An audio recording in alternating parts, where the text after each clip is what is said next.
Open your mushaf to Surah Al-Baqarah, and before a single word of meaning arrives, you meet 3 letters that mean nothing.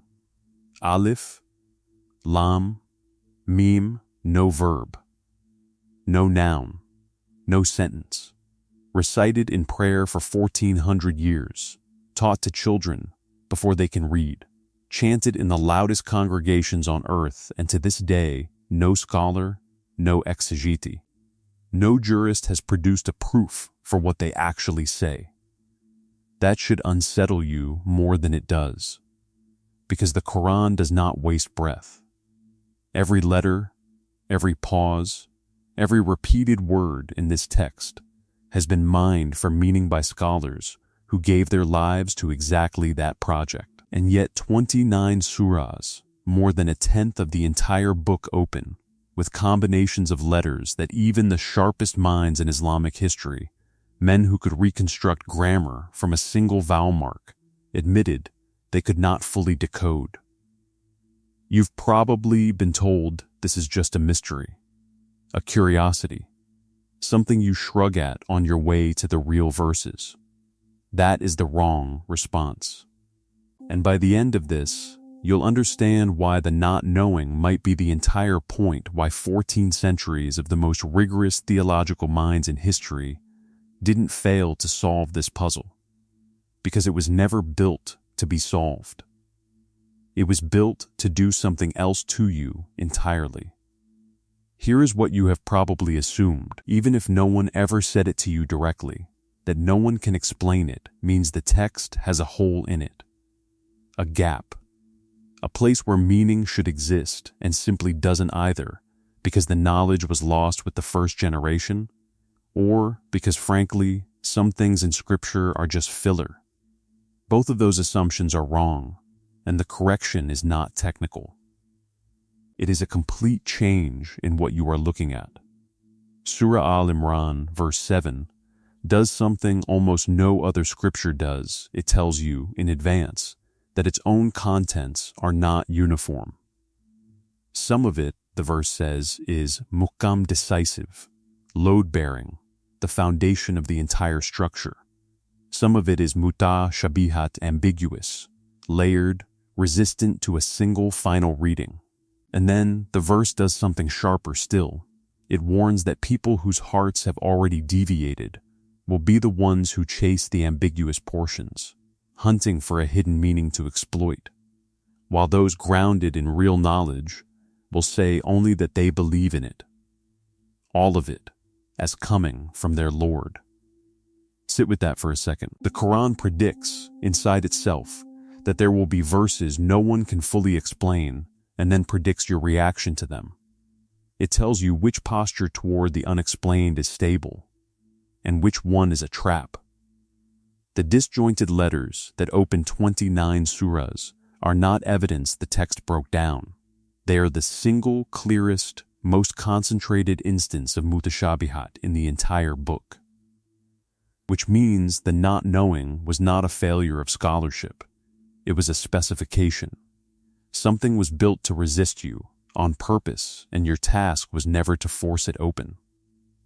So what is engineered ambiguity actually doing, mechanically, inside a human being? Think about what your mind does the instant it meets something incomplete. A sentence that trails off. A door left slightly open. A message marked read with no reply. Modern psychology has a name for the discomfort this produces, the pull of the unfinished task, the low hum of tension that stays active in the background until closure arrives. You were not built to tolerate open loops. You were built to close them. Ibn al-Qayyum, in Madarij al-Salikin, maps spiritual life as a series of stations the heart must pass through and stabilize before it can move forward. One station he returns to again and again is the submission of the intellect, the recognition that the mind, for all its power, was never granted the authority to demand certainty everywhere it looks. Faith that has never met a locked door is not yet faith. It is only agreement with things that we're already comfortable to agree with. Now put those two facts together. 14 centuries of scholars men with encyclopedic command of grammar, rhetoric, jurisprudence, and revelation sat in front of Alif Lam Mim and could not close the loop. Not from incompetence, because the loop was never meant to close in this life. Every time you recite one of these letters, something in you registers the same micro-friction those scholars felt, an itch for resolution that does not come.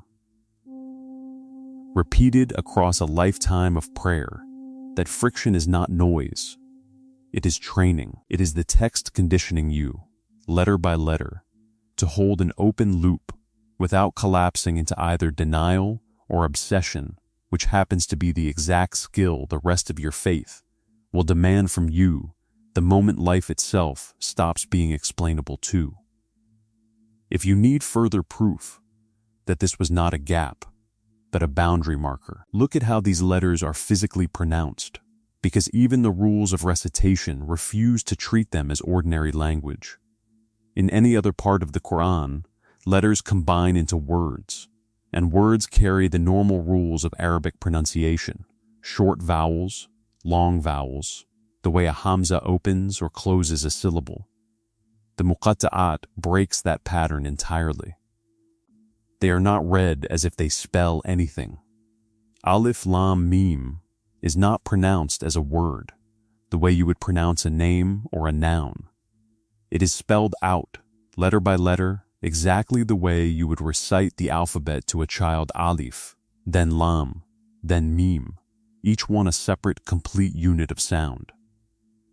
Several of those individual letters also carry their own mandated elongation, a stretch in the voice that Tajweed scholars codified with the same rigor they applied to every other rule in the Qur'an. The letter Mim, for instance, is drawn out for a fixed duration whenever it appears in these openings, a lengthening that has nothing to do with ordinary grammar and everything to do with a rule built specifically, and only for this category of letters. Reciters spend years training their tongues on this one narrow skill, a skill with no application anywhere else in the text. Think about what that means.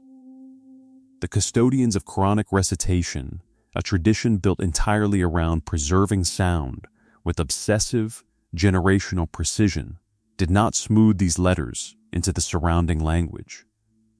They did not average them out so they would blend in. They built a separate, permanent, non-negotiable pronunciation rule to keep them audibly foreign every single time they are spoken, for as long as the Qur'an is recited on earth. That is not what happens to a scribal error. That is not what happens to filler. That is what happens to something a tradition has decided, collectively and permanently, must never be allowed to sound like anything else, a boundary built out of sound itself, so that your own tongue announces the threshold before your mind has caught up to it. Once you understand that resistance was the design, the natural next move is to ask what scholars actually did with that resistance for 1400 years. Because no one can explain it does not mean no one tried. Fakhr al-Din Arazi, in his monumental Tafsir al-Kabir, catalogs more than 20 distinct scholarly positions on the disjointed letters, and he does something you rarely see from a mind that's sharp. He refuses to crown a winner. Some scholars, tracing back to the earliest generation, held that the letters simply named the surah, the way a chapter title labels a book, without needing to mean anything beyond identification. Others read them as oaths Allah swearing, not by a mountain or the sun this time, but by the raw letters of human language itself, the smallest unit speech can be broken into. A third strand, associated with reports going back to Ibn Abbas, treats certain combinations as compressed signatures of Allah's names and attributes. Alif standing for Allah, Lam for Al-Latif, the subtle, Mim for Al-Majid, the glorious entire theological statements folded into 3 sounds. And the letters themselves resist a single pattern even at the surface level, 6 surahs open identically with Alif Lam Mim, forming a recognizable family. 7 more open with Hamim, forming another. Surah Maryam opens with 5 letters stacked together Qaf-Ha-Ya-Ain-Sad, the longest combination in the entire Qur'an. Surah Ashura is stranger still. It opens with Hamim then, on its own line, a second and separate combination. Ain Sin Qaf, the only surah in the book that opens with 2 distinct sets of letters rather than one. None of these readings or these patterns cancel each other out, and that is the part people miss. Al-Razi does not present 20 competing guesses because the scholarship failed. He presents 20 angles of approach because the object being approached was never going to fit through a single door, a phenomenon that supports this much serious. Textually grounded disagreement among people whose entire discipline was precision is not underdetermined by accident. It is layered by design. And layered things do not yield to a single reading. They yield, if they yield at all, to depth. But there is one reading that carries more weight than the others, and to feel why, you need to stand where the first listeners stood. 7th century Mecca was not a society of casual language users. It was a culture that treated eloquence, the way some cultures treat wealth or bloodline, as the highest currency a person could hold. Poets carried the social rank of statesmen. Entire tribes staked their honor on verse, and the finest odes produced each year were, according to widely reported tradition, hung on the walls of the Kaaba itself, suspended in public as the standard against which every other line of Arabic would be measured. These were not casual critics. They were connoisseurs trained to detect a single weak syllable in a poem, the way a jeweler's eye catches a flaw in a stone invisible to everyone else in the room. Into that room, the Quran does not open every demanding surah with a lofty claim. In several of its most difficult chapters, it opens with the plainest thing imaginable, individual letters, spoken one at a time, no grammar connecting them, no sentence holding them up. Alif, Lam, Mim.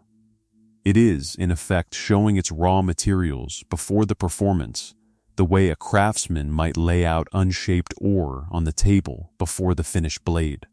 Except this was not a trick of presentation. It was a claim of transparency. Here is the ore, unworked, the same ore your own poets handle every day of their lives. And then, in the same breath, the surah assembles that ore into something none of them could reproduce, not for lack of trying, not for lack of motive, because they had every motive. Discrediting the Quran on purely linguistic grounds would have ended the entire movement before it began. No swords required. Quraysh's poets, the finest ears in Arabia, had every reason to expose a fraud built from letters they used 100 times a day. The Quran itself throws that challenge directly at them, daring them, and by extension every doubter after them, to produce even a single chapter like it, if they believed it was merely clever human speech. That challenge, issued openly in the text, still stands unanswered 1400 years later. That is the weight sitting underneath the letters most people scroll past without a second thought. Not decoration, not filler, a signature written in the same alphabet as the forgery it dares to attempt, and then, immediately afterward, delivering something that the alphabet was never supposed to be able to produce. Here is where it goes wrong for a certain kind of reader, the kind whose intellect cannot tolerate the open loop Ibn al-Qayyim described, and who decides, quietly, to force it shut anyway. Over the centuries, a formal discipline grew up around the mystery of letters, broadly known as Ilm al Huruf, the science of letters. In its more contemplative form, associated with metaphysicians like Ibn Arabi, who wrote at length about letters as symbols carrying traces of the divine attributes, this remained a minority current within Islamic thought, philosophically serious even where other scholars disputed its conclusions. But contemplation is not where the discipline stopped. In its more popular, more dangerous form, letter science curdled into letter magic, numerical extraction methods, most infamously associated with the tradition surrounding al-Buni's writings, claiming to pull hidden dates, buried prophecies, and talismanic power directly out of combinations like Alif Lam Mim or Kaf Haya Ayin Sad. Mainstream classical scholarship did not receive this warmly. Across centuries, jurists and theologians repeatedly condemned the use of these letters for divination, amulet making, or predictive extraction, not because the letters were unimportant, but because claiming certain knowledge of what the Qur'an itself flagged as mutashabihat is not deep insight. It is theft. It is the intellect refusing the one posture Al-Imran 3007 asked of it, and quietly declaring itself capable of prying open a door that was left, on purpose, unopened. Watch your own reaction to that sentence, because this is where the trap stops being historical and becomes personal. The pull toward numerology, toward secret codes, toward feeling like you alone have cracked what 14 centuries of scholars could not that pull, is not curiosity. It is the nafs wearing curiosity as a disguise, chasing the same thing it always chases, certainty as possession, knowledge as leverage, mystery converted into a private asset instead of a shared humility. The letters were never a locked safe, waiting for the right combination. Treat them like one, and you have not solved the mystery. You have only found a more sophisticated way to avoid kneeling in front of it. So if the letters are not a puzzle to crack, what are you actually supposed to do with them the next time you recite Yasin or Taha or stand in prayer behind an imam opening Surah Ghafir with Hamim? Not solved. Register. Here is the practice, and it costs you nothing but a fraction of a second of attention you were already spending on the recitation anyway. The next time you hear or read one of these letter openings, and there are 29 of them waiting across the Qur'an, drawn from just 14 distinct letters, exactly half the entire Arabic alphabet, do not let your attention slide past them the way it has every time before. Let there be a small, deliberate pause, not a stop in the recitation itself, but a pause in you. In that pause, silently renew the exact posture Al-Imran 3.7 describes, I believe, though I do not fully know. Not resignation, not confusion. A specific, chosen submission of the intellect, repeated in miniature, every time these letters appear. Do this consistently, and something shifts that has nothing to do with decoding anything. You are training the same muscle Ibn al-Qayyim described centuries ago, the muscle that lets you stay standing in front of an unopened door without needing to kick it in, and without needing to pretend it isn't there either. That muscle, trained in the small, low-stakes arena of a few meaningless letters, is the same one you will need later in far higher stakes rooms, the diagnosis with no clear cause, the prayer that seems to go unanswered, the timing of your own death.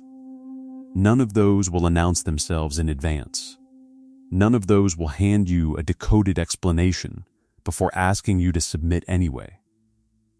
The letters got there first, small, deliberate, on purpose, 29 times over a rehearsal, hiding in plain sight, for the parts of your life that will never come with subtitles. So know you were never going to be the one who finally cracks Alif Lam Mim. Neither was Al-Razi, cataloging 20 opinions and refusing to choose one. Neither was Ibn Kathir. Neither was al-Suyuti, compiling the sciences of the Qur'an into Alif Khan, and still, in the end, filing these letters under what only Allah fully holds. That is not the tragedy you were trained to assume it was. A door you cannot open still tells you something, every time you stand in front of it, that there is a room, that the room is not yours to enter on your own terms, that the very fact of its being locked, by design, in a text otherwise obsessed with clarity, is itself a kind of speech, maybe the only kind capable of reaching the part of you that mistakes understanding for authority. You came here wanting the letters explained. What you're leaving with is smaller and heavier. The letters were never withheld from you by accident. They were placed exactly where the Quran wanted you humbled, before the true weight of what followed. And 1400 years later, the room is still exactly as locked and exactly as honest as the day it was sealed.